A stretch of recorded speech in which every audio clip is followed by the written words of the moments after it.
Oh, it worked this time. This is my third whack at it, so I had to keep restarting. So I wasn't sure if it was going to start this time. So the, I mean, everybody knows what's going on in the world, right? I mean, if you're watching this, you know, I googled right before this top news.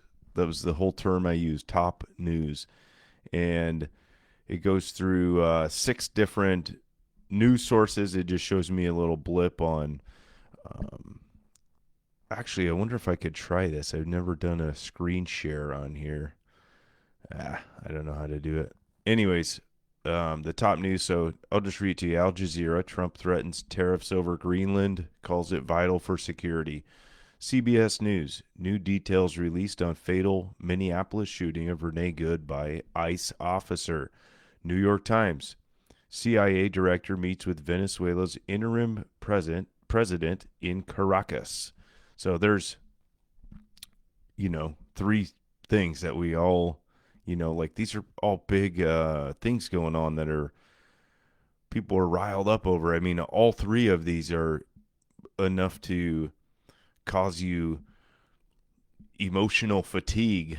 And then you you know, uh, come on social media, it gets worse, and then you try to talk to your family, and that's doesn't matter. I mean, anybody you talk to, no matter how close to home you get, I mean, there's just so many differing feelings. I don't even want to say opinions. I just say feelings, like different feelings about this. And I mean, a lot of times, even if you have the same opinion about something, I mean, I saw the videos on the Renee Good shooting, and I mean, it's never like a good. No, everybody agrees that's not a good thing that happened. And then after that, everybody's still arguing. I mean, it's like, looking from the outside, if you look at a situation from the outside and see kind of the actors in there that are kind of in the ring, a lot of times they're arguing over the same thing. It's like I heard it called one time violent agreement. You're violently agreeing with me. And it's just crazy. And so I've been trying to sort this out, like, been looking, um, trying to find some wisdom in this. And, one issue that I've had for a long time in church. So I've been in church most of my life, took a few years off there. I also had a 20-year drinking career. And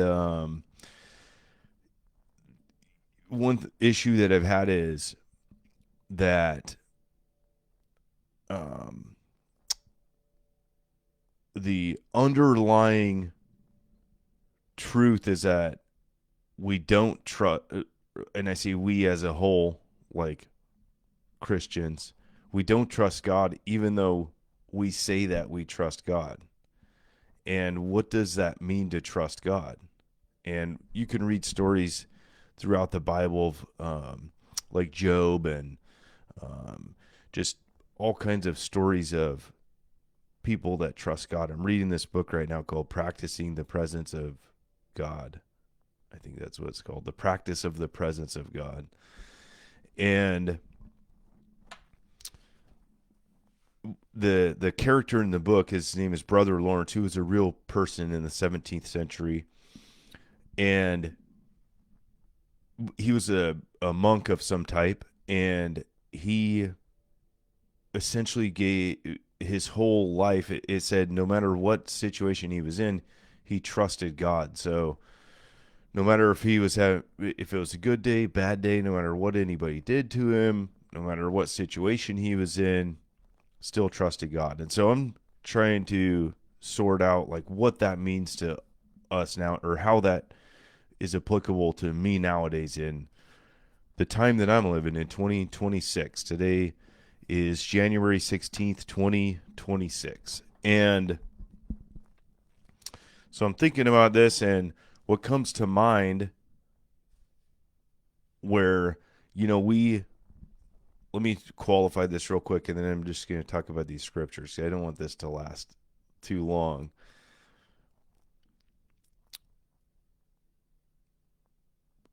But why, as a Christian, would I pray for my will to be done when, if I say that I trust God and trust God's plan, then what I should be praying for, and this is for me, you can take this how you want, this is just what I'm reading in the Bible, then I should be praying for my acceptance of God's plan, for my peace through Christ while the plan is being carried out. Think about this. Recorded history is like less than 10,000 years old. I think 12,000 years is the very long, like when we're talking about ancient history, so before civilizations, this isn't a long time scale. 2,000 years since Christ walked the earth. That's it. 2,000 years. And we think in such small chunks of time, like 100 years. 200 years ago, they didn't have electricity. 100 years ago, they didn't even have refrigerators. I mean, our time scales are so short. And so when I look at a situation like what's going on with immigration enforcement, and I know even that you could argue, like we're taking like these small things, and I realize these aren't small to a lot of people, but blowing these up, and we're talking about a very, very short time in history. We are living in a very short time in history. Things are like rapidly advancing. And it feels like I heard or saw somebody say, or I read something that said it feels like time stopped in 2019. Like the normal world that we knew ended in like 2019, and we're just like living in this like new age. And when we read about Paul writing about in this age, I believe that's our age right now as well. We're talking about the time when Christ walked the earth until Christ's second coming. And that's why this is applicable. And people say, well, what happened before that? I don't know. I don't know what's going to happen after that. All I know is what's been revealed through the word. And I'm pointing at my Bible right now. Probably looks weird on the screen. So anyways, I'm reading about this, and I am really like getting frustrated and confused. And I read this thing on Facebook, this comment, and I was like, yep, I just got to like make a video now. And I read this comment. This thing popped up. I have no idea what it is. It's called like Indivisible Puyallup. It's some like, I don't know, some group I'm not even a part of, but Facebook is like, they populate things. Anyways, it talks about just like this goofy stuff about this church and the sheriff and, the ICE stuff going on. And, these kind of like bad situations like seem to infect everything. And I think that there's a guide for this in the Bible. And it's like, I think it's a very simple thing, actually. And if enough people got on board with this, then I think a lot of these things would go away. And here's what this guy said on Facebook. He said, this was in response to a comment. I'm not going to read this whole thread, but this comment like really stuck out to me. Said, I understand the concern. I'm pretty frustrated about it myself as well, but I just think that everybody's focus is off and fighting a power that isn't going to be stopped. The corruption goes deep, man. That was the comment. And that's like what kind of compelled me to this and to make this, as I was thinking about this, and I The verse that came to my mind is in Ephesians 6, and it is, I'll just start in verse 10. Finally, be strengthened by the Lord and by his vast strength. So again, do we believe that God is the God of everything? If he is, it's right here. Strengthened by his vast strength. Put on the full armor of God so you can stand against the schemes of the devil. For our struggle is not against flesh and blood, but against the rulers, against the authorities, against the cosmic powers of this darkness, against evil spiritual forces in the heavens. So this is in the heavens. I'll take a little side road here real quick. What are the heavens? So here's what I believe. And this is also in the Bible. I'm not going to get too deep into this, but here we go. So I believe we're living in the third dimension. Everybody believes that, right? But I also believe there's a fourth dimension. And this is what is referred to as the heavens. This is the spiritual realm. It's out of our senses. We're only given a few senses to experience what goes on around us. But if we believe in God and we believe in another dimension, we have to believe in another dimension if we believe in God.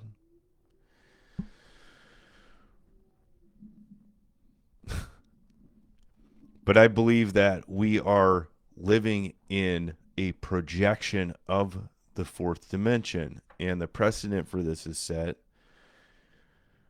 in how light is observed passing through a pinhole and projected into the second dimension, but we observe it in the third dimension. I know this might be putting your brain in a pretzel, but I swear this is like scientifically and biblically accurate. Now, the Bible and science are looking at the same things from different perspectives. This isn't an argument for any weird religions. This is simply an observance. These are realities that we live in. So back to the word. Spiritual forces in the heavens. The heavens are the fourth dimension that we exist in, that's all around us, that we're a part of because we're a lower dimension. But it's outside of our senses. We can only sense the effects of this. For this reason, this is verse 13. For this reason, take up the full armor of God so that you may be able to resist the devil, resist in the evil day, and having prepared everything to take your stand. So verse 14, stand therefore with truth like a belt around your waist, righteousness like armor on your chest, and your feet sandaled with readiness like armor. Hold on. For the gospel of peace. Let me read that again. Verse 15. Sorry, this is small print. It's a Bible. It's in front of me. Here we go. And your feet sandaled with readiness for the gospel of peace. The gospel of peace. So what does it mean to take a stand as a Christian? Does it mean to fight with everybody? So I'm going to move on. I have a bunch of verses here written down. 2 Corinthians 4. All of these like play together. I swear all of these come together. You might have to do some additional thinking on your own, though. I don't know that I can. I hope that I can just put this all together.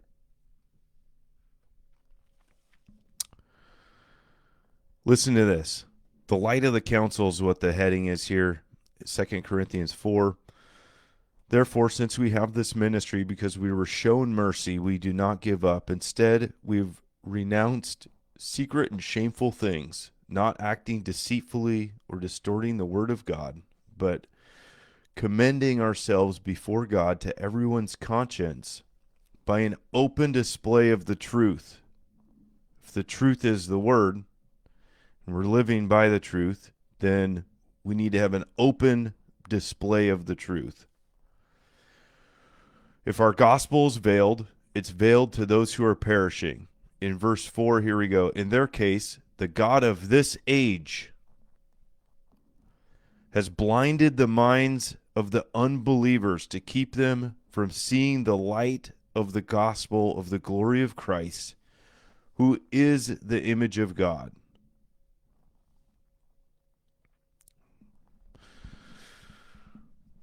I'm going to flip over to Colossians 2:3. Probably could have got this all a little bit better ready. Colossians 2:3, it talks about the wisdom. Almost there. Here we go. Colossians 2:3, or let's say 2:2, want their hearts to be encouraged and joined together in love, so they may have all the riches of complete understanding and have the knowledge of God's mystery, Christ. In him are hidden all the treasures of wisdom and knowledge. So seeking Christ is seeking wisdom and knowledge. We receive the salvation of Christ's sacrifice, and then we seek Christ through the power of the Holy Spirit, through prayer, and also through the Word. I'm going to move on to Matthew 26. Check this one out. So this really kind of hits the nail on the head. When they came up to arrest Jesus, so they're in the garden before Jesus went to the cross. They're walking out of the garden. This is when Judas betrayed Christ. He betrays, or he says, "Friend, why have you come?" He says this to Judas. They came up, took hold of Jesus and arrested him. Verse 21, at that moment, one of those, so this is Peter. We know this, I believe it's in Luke.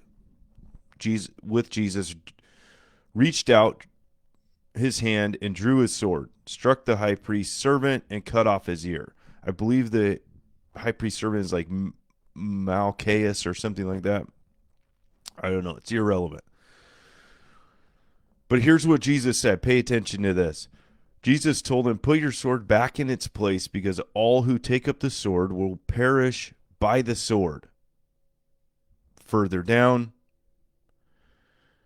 in verse 56, this is Matthew 26:56. But all this has happened so the writings of the prophets will be fulfilled. Then all the disciples deserted him and ran away. In verse 54, 26:54, how would the scriptures be fulfilled that say it must happen this way? So why are we fighting people? We shouldn't be fighting people as Christians. We shouldn't be fighting people at all. In fact, I want to go back up to Matthew 7. It talks about in verse 24, the two foundations, rocks, your foundation on the rock or on sand. And here's the difference in, what's the difference in rock and sand is this. Rock is a solid chunk of stone, and sand is pieces of rock. Literally pieces of rock is what sand is. So think about this.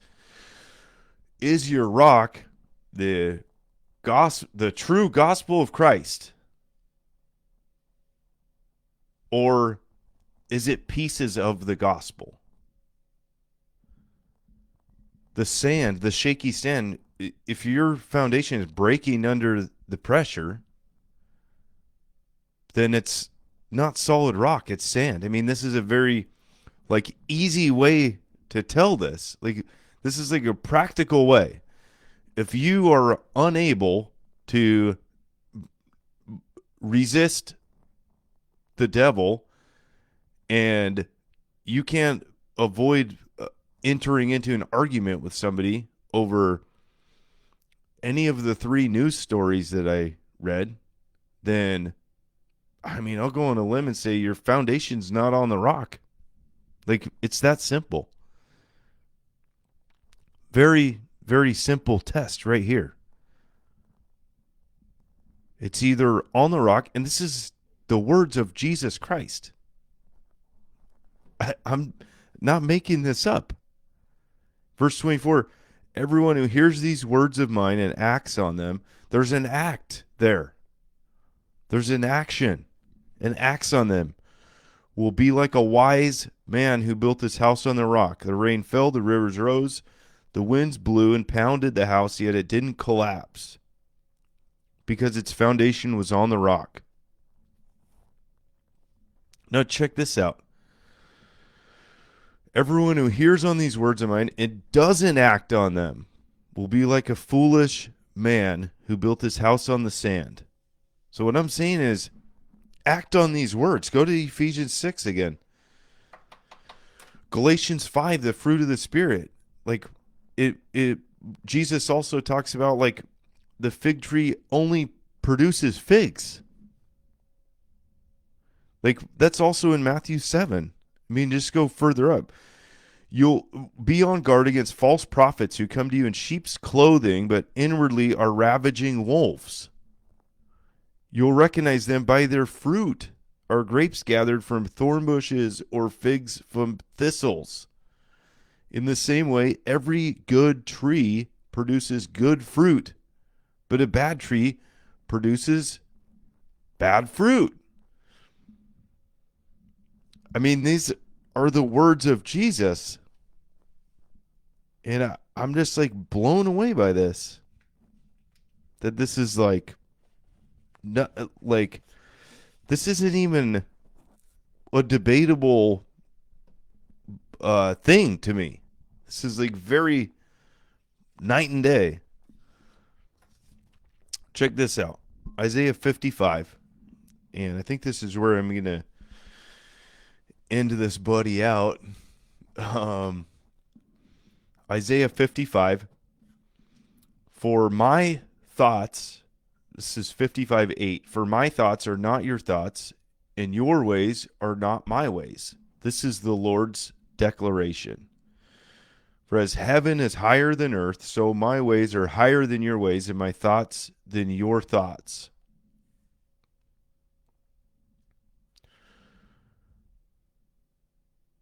Trying to know the plan that's beyond our senses, beyond our understanding, and then putting ourselves in a position where now we are going against the mission that we've been given. Maybe I should have read that too. The Great Commission. The great co-mission. Like we're on mission together. And to me it seems anti-Christ-like.